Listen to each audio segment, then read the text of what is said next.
On this episode of Money Matters with Jim Doyle, owning and running a business as a woman, featuring guest Patrice Mousseau of Satya Organic Skincare with Alyson Jones and Kavita Kent. Plan more, worry less. This is Money Matters with Jim Doyle.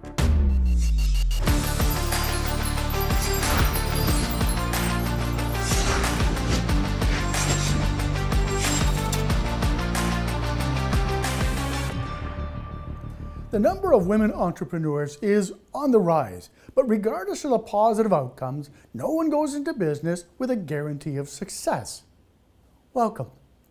While more women are starting businesses, they face challenges in getting support, from lacking the relevant connections to needing financial access or emotional support. They also need mentors and sponsors to guide them in this new path, building confidence, which is an essential part of a plan for building prosperity and growth. Today, we're shining a light on the rise of female entrepreneurship and a few of the challenges they face building their enterprises. Before introducing Patrice Mousseau, let's look at Satya Organic Skincare and a new way of doing business. So Satya is something that I created because of my daughter's need. She had eczema when she was about 8 months old, and the only recommendation I could get from my doctor was steroids. So I'm a former journalist, I'm a researcher, and I thought I'll look at the academic studies, I'll look at the medical research, and of course the traditional medicine, the anecdotal evidence there, and created something in my kitchen crock pot, which cleared her eczema up in 2 days. So then I had a bunch left over and I decided to share it with people. And it turns out that there's a massive need for a product like this that's a topical anti-inflammatory without steroids. Yeah, so it was just something that my girl needed. And so I decided to then share it with other people because I realized that there was a massive need for it. So I started in the crock pot, and then, like I said, I put it out to people, actually on a mom and babies Facebook group. I had to make 3 more crock pots because everybody needed it. Of course, at that time, I didn't realize that it's about 20% of the world's population suffers from eczema alone. That's not even counting in all the other skin issues that need a topical anti-inflammatory like this. And then I actually went to a women's business conference called SVI, Social Venture Institute, and saw all these other incredible businesses creating, change in the world while being a successful business. So I really saw that as something that potentially that I could do as well. So I did my first farmers market out in Port Moody, which is a suburb of Vancouver. Then I went to, my local kids store, and I said, would you consider carrying my product? Because of course at this point I've already jumped through all the hoops, like I'm certified organic and approved by Health Canada. And she said, actually no. She said, I have so many other skincare products, I'm just not interested. And I said, well, this is a bit different. It is an anti-inflammatory. I said, do you have any skin issues? And she said, yes, I have this rash under my ring finger. I can't get rid of it. It's super itchy and it makes me crazy. And so I gave her one of my little travel sizes. And I said, take this, I'll call you in 3 days. And she called me the next morning and she said, it's gone. The rash is gone, I'll carry your product. So through basically word of mouth and me making some phone calls, we went from 70 stores to 400 stores in 2 months. Now we're up at over 900 stores across the country. So it's been a bit of a rocket ship.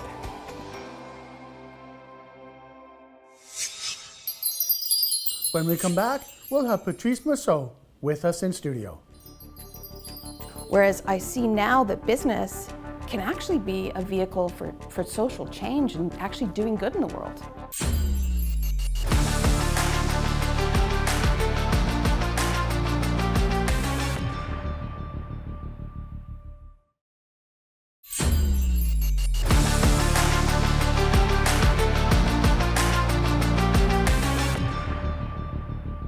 Welcome back. We're joined by Patrice Mousseau. Now, Patrice, before we get started, I want to get your thoughts on the importance of community. Sure. So community, I think, is at the center of everything that we do in life. Whether it's building a family, mental and physical health, and building a business. I would not be where I am today as far as being able to be a single mom, being able to have my own business that has done very well without having the support and care of community. And that isn't always, you know, a biological family. Of course, it's our extended family, our chosen family. So I've been very, very fortunate to have great community, but I know that it's, to me, is one of the most, if not the most important thing that we as human beings can have.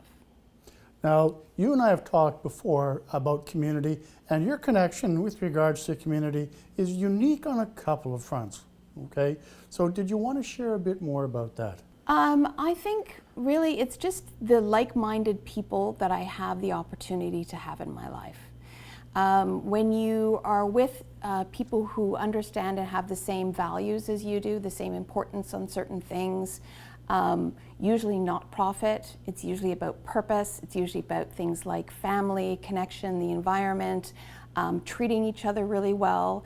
To me, the community is really values-based, regardless of gender or background. So who was there for you in the early days of your business? I would definitely say that, you know, it's been other business people who are out there creating the same types of businesses that I am, when again, talking less about profit and more about purpose. And so we tend to find each other and support each other and share all of our difficulties and our triumphs together. So that's been a really wonderful experience. Something that I didn't anticipate business was going to be like, because my perceptions of business have not, at least growing up before my current experience, has always been sort of a negative one, right? We were always given that perception that business is always about making money and kind of screwing over the little guy kind of thing. Whereas I see now that business can actually be a vehicle for social change and actually doing good in the world. So what I think I'm hearing is there's a need out there, and it was nice of you to be able to share that and develop that with us. Let's take a moment to listen to what Alyson Jones has to say about the risks of taking on too much. Alyson, thank you so much for being here today. Oh, it's great to be here. Thank you for asking. In your experience, do men and women take a different approach to running their business? You know, I actually think they do. I think women sometimes, you know, have been so used to multitasking or feeling that they can kind of do it all or juggle it all. Sometimes I think women do approach it in a much more multi-level way, whereas I think men sometimes are a little bit more focused. So Alyson, in your experience and your opinion, do you think sometimes female business owners can tend to take on too much? I think they do take on too much, and I think in that desire to meet the needs of so many, sometimes they're juggling a lot of balls and it can really exhaust them. That is what I experienced. You know, I came in and I tried to look at all my associates, all my staff, all my clients' needs, and I really wanted to knock it out of the park for everybody. And sometimes I was finding at the end of the day, that's what I had been, you know, doing, that hamster wheel of just going round and around and not necessarily always getting the goals of the business accomplished, because I was so busy trying to meet the needs or the goals of everybody else in the process. Right? And that has at times led to a little bit of exhaustion, even at times burnout in the process. You know, it can be a high price to pay in some ways. It's one I think is worth it, but it's part of the learning along the way.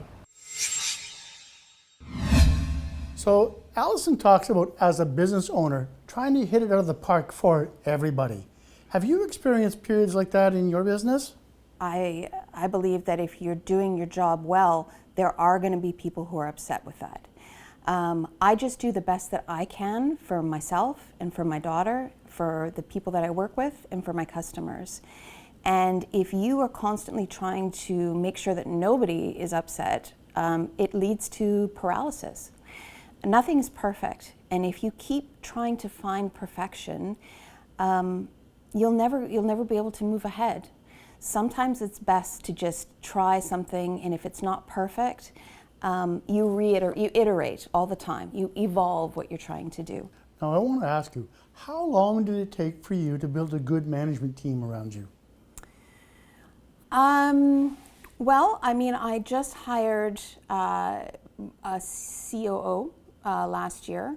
To your expert's point, I probably did too much on my own for a very long time. But, you know, it does take time. It's an evolution. Sometimes you meet great people and you're able to continue with them from the very get-go. I mean, my first people that I hired for my company are still with my company. But then you do come across some people who aren't either a good fit for the culture or are in it for different reasons other than the ones that, you know, are important to you.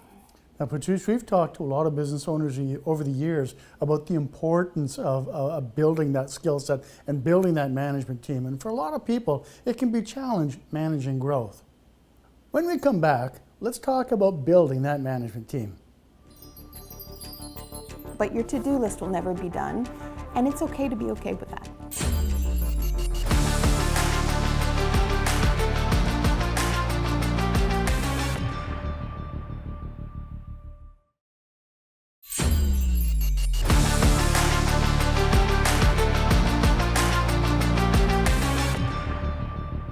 Welcome back. We're joined by Patrice Mousseau. Now, your business has a lot of moving parts. How do you manage it all? And one of the best pieces of advice that I actually got early on, before I had really even started my own business, I was interviewing a CEO from a company called Gilt, and they do luxury goods in an online e-commerce marketplace. And I said to her the same question. I said, how do you juggle it all? How do you not drop the ball? She said, I drop the ball all the time, and that's okay. You don't have to keep them all in the air all the time.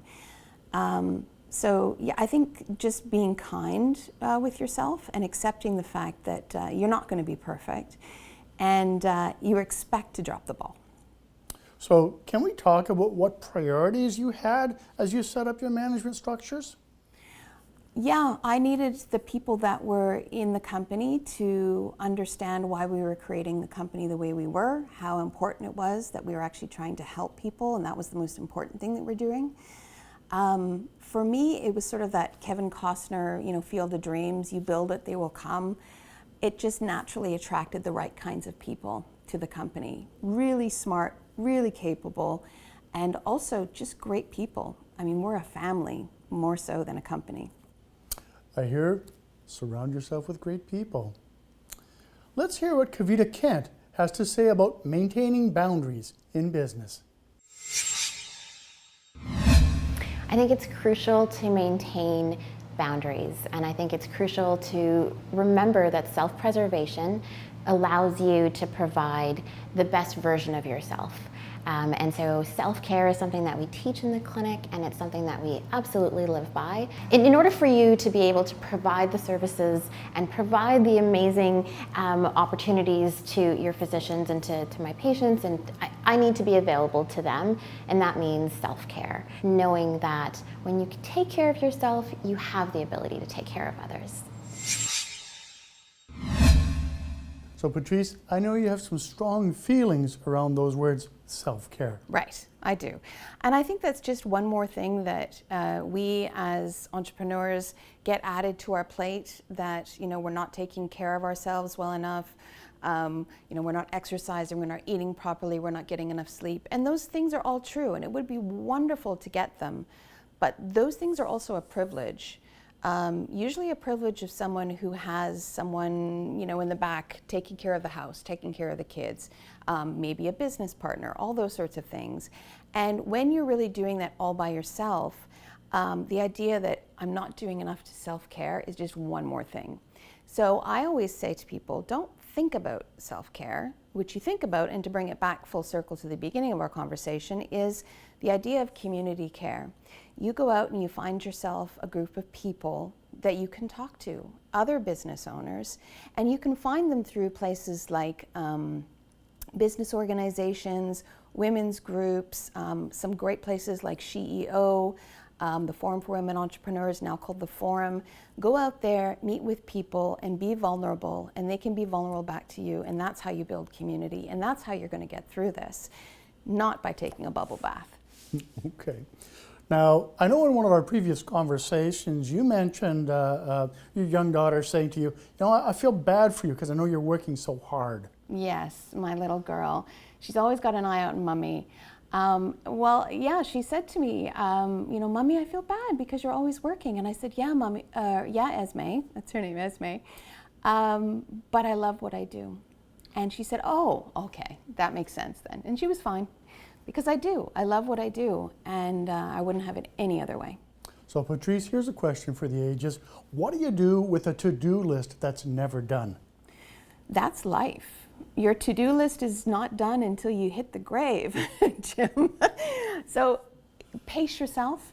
Don't expect that everything's going to be done or everything is perfect and it's going to get better. It will get better, right, eventually. Then it's going to get worse. And then it's going to get better again. So it'll ebb and flow, but your to-do list will never be done, and it's okay to be okay with that.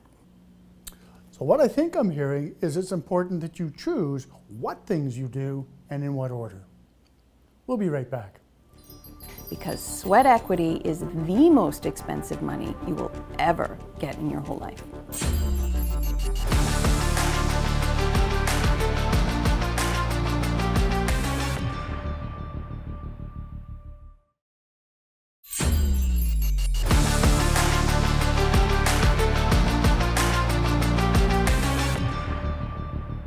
Welcome back. We're with Patrice Mousseau.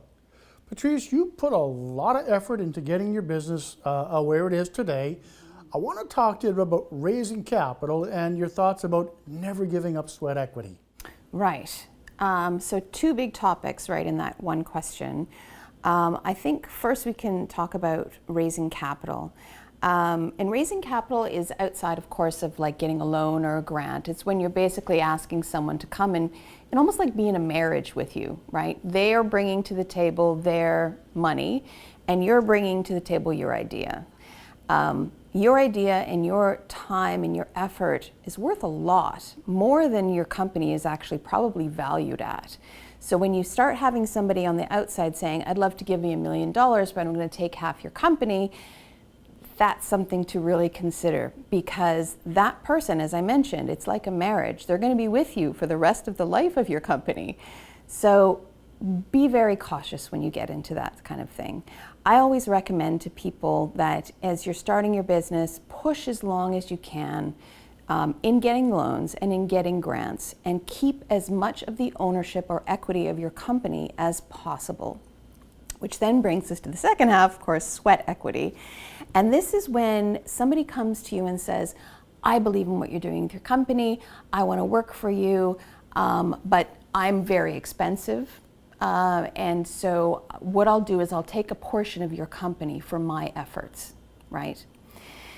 I'm not, as I mentioned, not perfect at all. I got myself into a situation where that happened to me, and it was a very, very difficult, gut-wrenching, just terrible experience. And I was paying that person at the same time as well. So they got a very good chunk of my company as well as I was paying from them. It's very dangerous, sweat equity. And I think a lot of us, especially as entrepreneurs, we're very vulnerable when we're beginning our businesses. We're exhausted. We don't have a lot of money. We don't have a lot of time. And when somebody from the outside says, I'm so great, I'm going to come and help you run your business, it's very attractive. But I would highly recommend that if you do in fact see value in what they have on offer, do whatever you can to just pay them and then send them on their way when they're done their task. Because sweat equity is the most expensive money you will ever get in your whole life. Now, with over 900 stores across the country carrying your product, what are the future plans for Satya? Well, we're already exporting into Hong Kong. We just started into the US as well. Here in Canada, we just launched on indigo.ca. Hudson's Bay Company, we're also available on their online marketplace. PC Optimum as well, which of course is Shoppers and Loblaws. So, I mean, we're really riding a horse and trying to hold on to the reins right now when it comes to this company because of what we do. And we just provide simple solutions that actually work for people. Well, Patrice, this has been real exciting to listen to your story, and it sounds like there's a lot of exciting parts still to come. I want to thank you for your time and your contributions on today's show. Entrepreneurship or running a business is risky and entails unforeseen circumstances. A large number of women are just not entrepreneurs or career people. They have families and spouses and face demands from personal and professional commitments. As a wealth advisor working with business owners, I've seen that the more successful businesses share a common trait. They have strong support networks and community, including mentorship, business associations, and social involvement. In my experience, where a financial planner can add value is to build essential business knowledge, enhancing financial literacy and encouraging engagement. There's incredible value in building a relationship with your financial plan and clearly defining your business needs and your goals and objectives for you and your family. My strongest advice to entrepreneurs: believe in yourself, surround yourself with trusted advisors, and build an awesome community. Now, I wish we had more time. I want to thank Patrice Mousseau, Alyson Jones, and Kavita Kent for sharing their thoughts on money matters. Because financial aspects touch so many elements of our lives, it pays to get great advice. Plan more, worry less.